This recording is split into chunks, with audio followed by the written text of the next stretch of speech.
Mr. Speaker, I don't agree with making people poorer. I don't agree with pensioner poverty. I don't agree.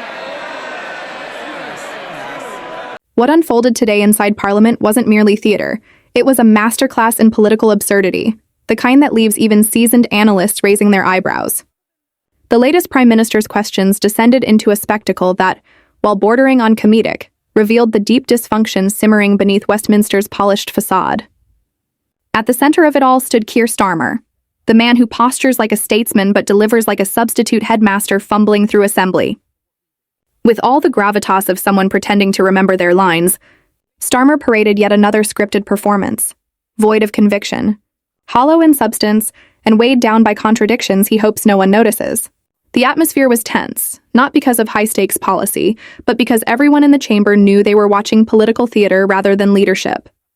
And while the suits were pressed and the accents refined, the evasions, finger-pointing, and intellectual sleight of hand were as transparent as ever. If this session was meant to restore faith in the Labour leadership, it backfired spectacularly. For those of you still tuning in despite the noise, do consider subscribing, because in times like these, clarity and truth need all the amplification they can get. Mr. Speaker, the triple lock was a Conservative policy. Yes. Rather than... Yes.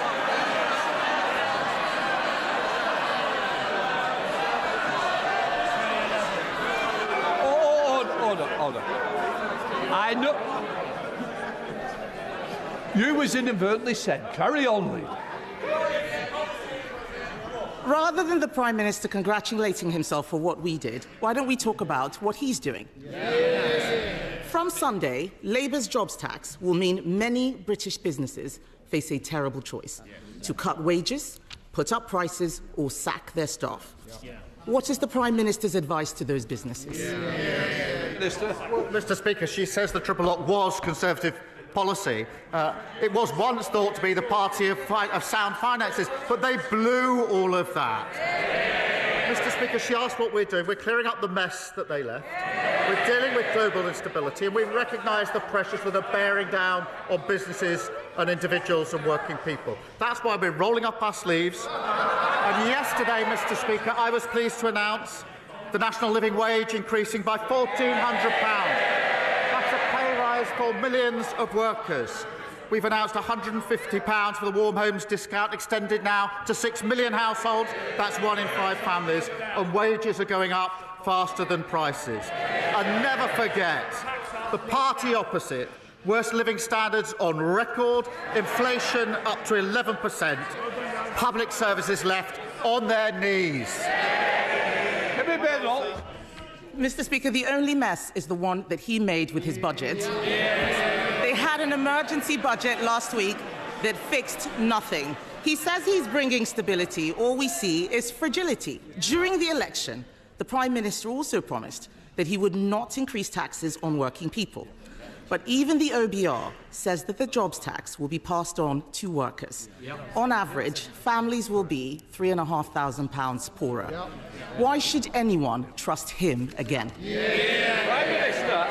Well, her fantasy figure is about as much use as Liz Truss's economic planning. And she turns up every week to carp from the sidelines about the decisions we made at the budget. Yesterday, Mr. Speaker, she held a press conference, and she couldn't say whether she would reverse the decisions that we made at the budget. Now, I understand, because she can't bring herself to say that she doesn't want the investment of an extra £26 billion in our NHS.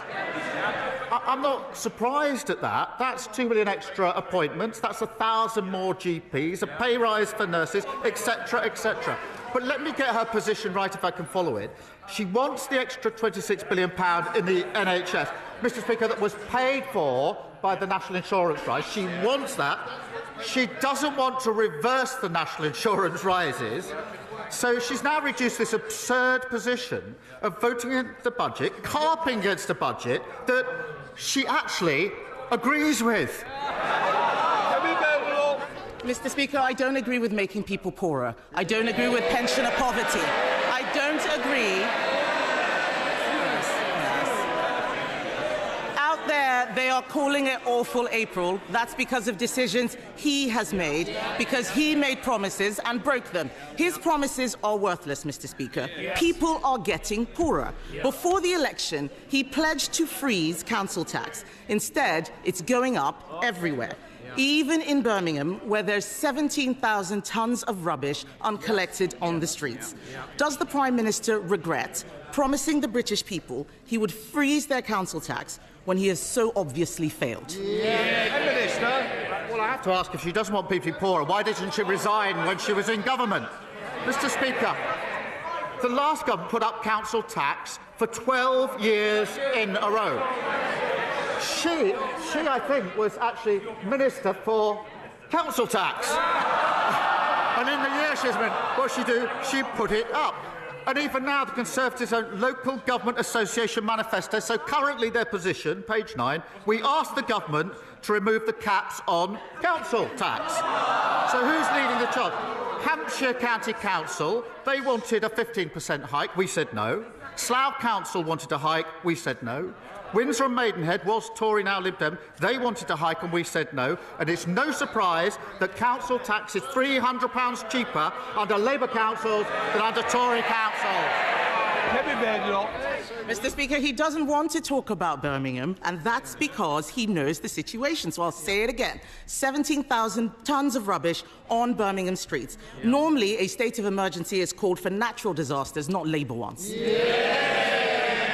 His policies have left our economy dangerously fragile. The Chancellor, once again, left herself no room for manoeuvre. Economic experts, real economists, say she will either have to break her fiscal rules or put up taxes. Which will it be? Prime Minister. I think she must have picked up the script she was using a few weeks ago. Because it was only then she was saying, in the spring statement, you're going to put up taxes. But look, Mr. Speaker, in relation to the situation in Birmingham, it is completely unacceptable. I fully support the Council in declaring it a major incident to resolve the situation, and we'll put in whatever additional support is needed. But when the party opposite was in government, we lost more days to strike action than in any year since the 1980s. NHS workers were on the picket line, not on the front line, and that sent waiting lists through the roof, so we'll take no lectures on industrial harmony from them. Mr. Speaker, the whole House would have heard that he didn't say whether or not he could keep his fiscal rules. That means that it's either that or putting up taxes. 9 months ago, we left Labour the fastest growing economy in the G7. We did. And I remember watching his MPs laughing at their first destructive budget. They've had another one that has made our economy dangerously vulnerable. The Bank of England says his policies have pushed up the cost of living for families. Does he disagree with the bank, or does he accept his policies mean higher bills? Prime Minister. Mr. Speaker, she must be the only person left in the country who actually thinks they did well on the economy when they were in power. That was what was tested at the last election. Living standards, the worst on record. Inflation, 11% it soared up to. The NHS on its knees. Oh, Mr. Speaker, she's so obsessed with talking down the country that she's not read the OBR forecast properly. Growth up in 2026, 2077 up, 2028 up, 2029 up. And thanks to our planning reforms, the largest growth measure the OBR have ever costed. And what did the Tories do when the bill came before Parliament? They abstained. Well, you don't grow the economy or build houses by assembly. They're the same old party. They haven't changed. Nothing's new. Mr. Speaker, he talks about inflation. We left it at 2%. It is now twice what the OBR forecast when we were in government. The fact is, his decisions have made our economy fragile, just as we face global trade wars. In November, I urged him to seize the draft US trade deal Conservatives negotiated. Instead, Mr. Speaker, he lost our most experienced trade negotiator. It's no wonder he can't get a tariff deal for British cars. On this side of the House, we secured investments for that industry, £600 million from BMW. £2 billion from Nissan, £4 billion from Jaguar Land Rover. Labour's record is a car industry in crisis, even before tariffs. There are 25,000 more jobs now at risk. He says he's preparing for eventualities. Can the Prime Minister tell us exactly what he is doing to protect the British car industry from his failure to negotiate? We're taking a calm, pragmatic approach and keeping our feet on the ground. There are constructive talks that are ongoing on a wider economic prosperity deal with the US. That is really important at this moment. We are working with all sectors that are likely to be impacted, and we're guided by our national interest at all times. And that's why we've said we won't rule anything out. But it is important at a moment like this that we don't have knee-jerk reactions, that we are actually cool-headed about this, and that's why we won't rule anything out. But she's the Trade Secretary. She was the Trade Secretary, Mr. Speaker, who failed to get a trade deal with the US. Picture this.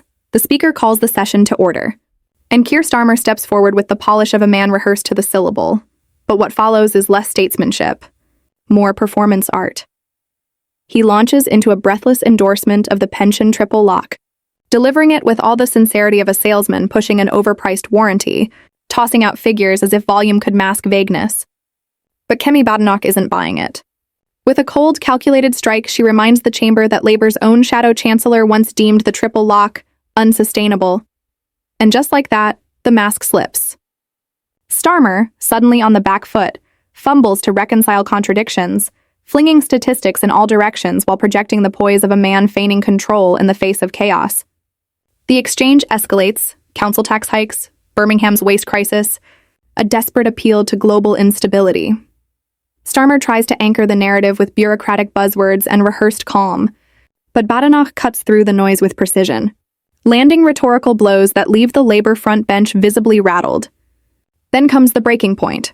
Starmer defiantly declares he won't be lectured by the opposition, drawing jeers, gasps, and even laughter from across the House.